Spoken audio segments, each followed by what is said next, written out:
बांग्लादेश में हिंसा भड़कने के बाद दुनिया भर के कई ऐसे देश हैं जो बांग्लादेश की सरकार और वहाँ के लोगों से बांग्लादेश में शांति बनाए रखने के लिए हैं जो अपीलें कर रहे हैं।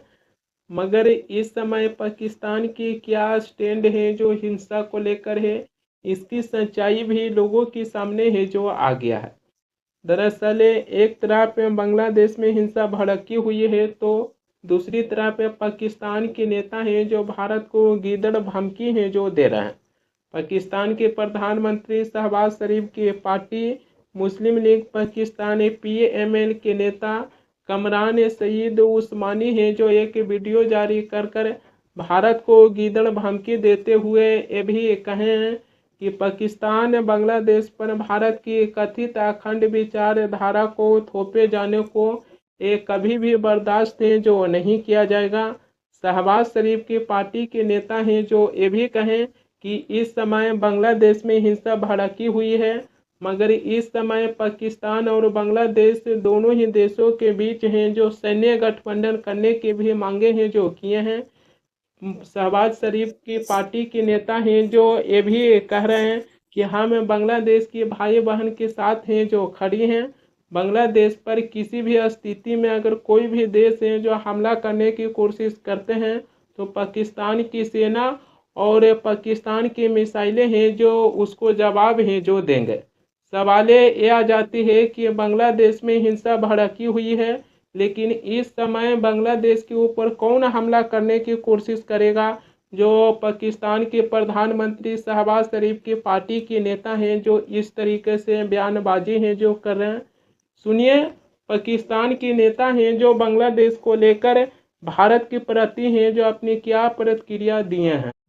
आज मैं एक सियासतदान के तौर पे नहीं बल्कि उस शख्स के तौर पे आपसे बात करूंगा जो बांग्लादेश की मिट्टी, तारीख, कुर्बानी और जुर्रत को सलाम पेश करता है। मैंने जब 2021 के अंदर ये कैंपेन शुरू की थी तो उस टाइम पे मेरे साथ कोई भी नहीं था और अब अल्हम्दुलिल्लाह बांग्लादेश और पाकिस्तान दोनों मेरे साथ खड़े। आज मैं कोई सियासी बयान नहीं दूंगा। मैं आज बात करूंगा उस्मान हादी की, जो एक सोच था, जो एक जुर्रतमंदाना आवाज थी, जो ये कहता था कि मैं बांग्लादेश को किसी की माशी कॉलोनी नहीं बने दूंगा, मैं किसी की आजादारी बांग्लादेश के अंदर कबूल नहीं करूंगा, मैं बांग्लादेश को किसी का गुलाम नहीं बने दूंगा। अब सबसे बड़ा मसला इस खत्ते के अंदर यह है कि जब कोई मुसलमान नौजवान उठता है, एक मौसर आवाज बनता है, तो उसको दबा दिया जाता है।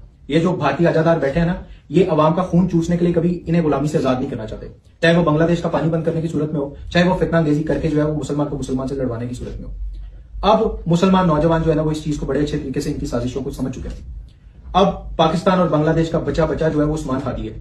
उस्मान हादी को तो शहीद कर दिया, लेकिन उसकी सोच को शहीद नहीं कर सके।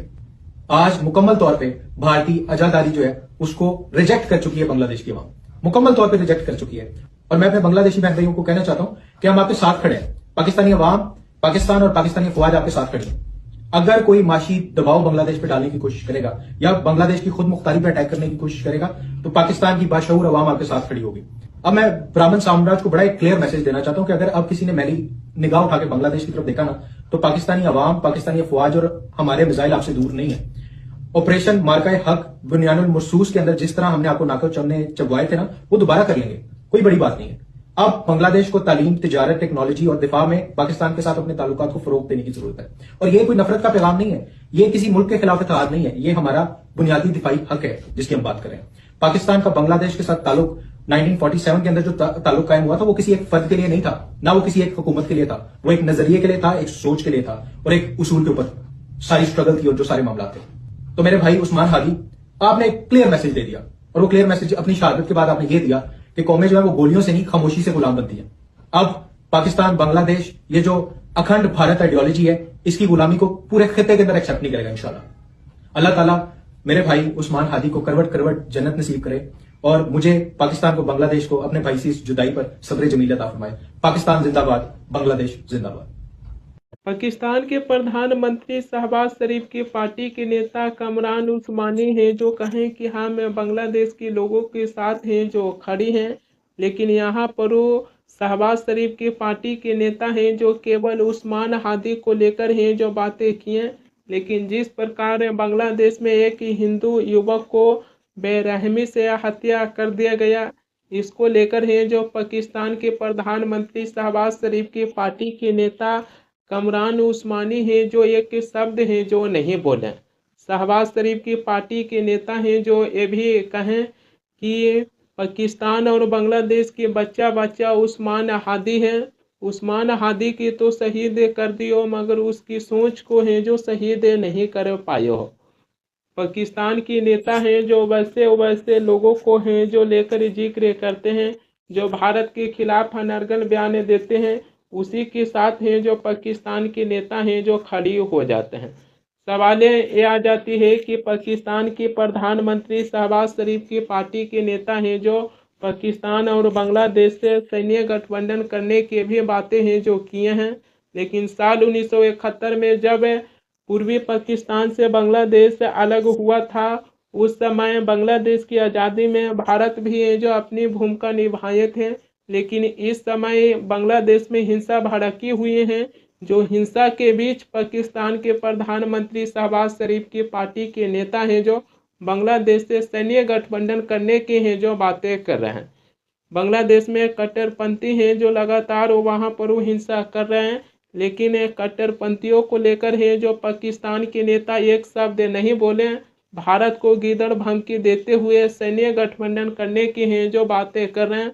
लगता है कि बांग्लादेश पर कोई देश है जो हमला करने वाले हैं, जो सैन्य गठबंधन करने की बातें हैं जो कर रहे हैं। बांग्लादेश के लोग हैं जो हिंसा पर उतर आए हैं, मगर बांग्लादेश के लोग हैं जो ये नहीं समझ पा रहे हैं कि बांग्लादेश जैसे देशों हैं जो किस ओर आगे बढ़ रही है।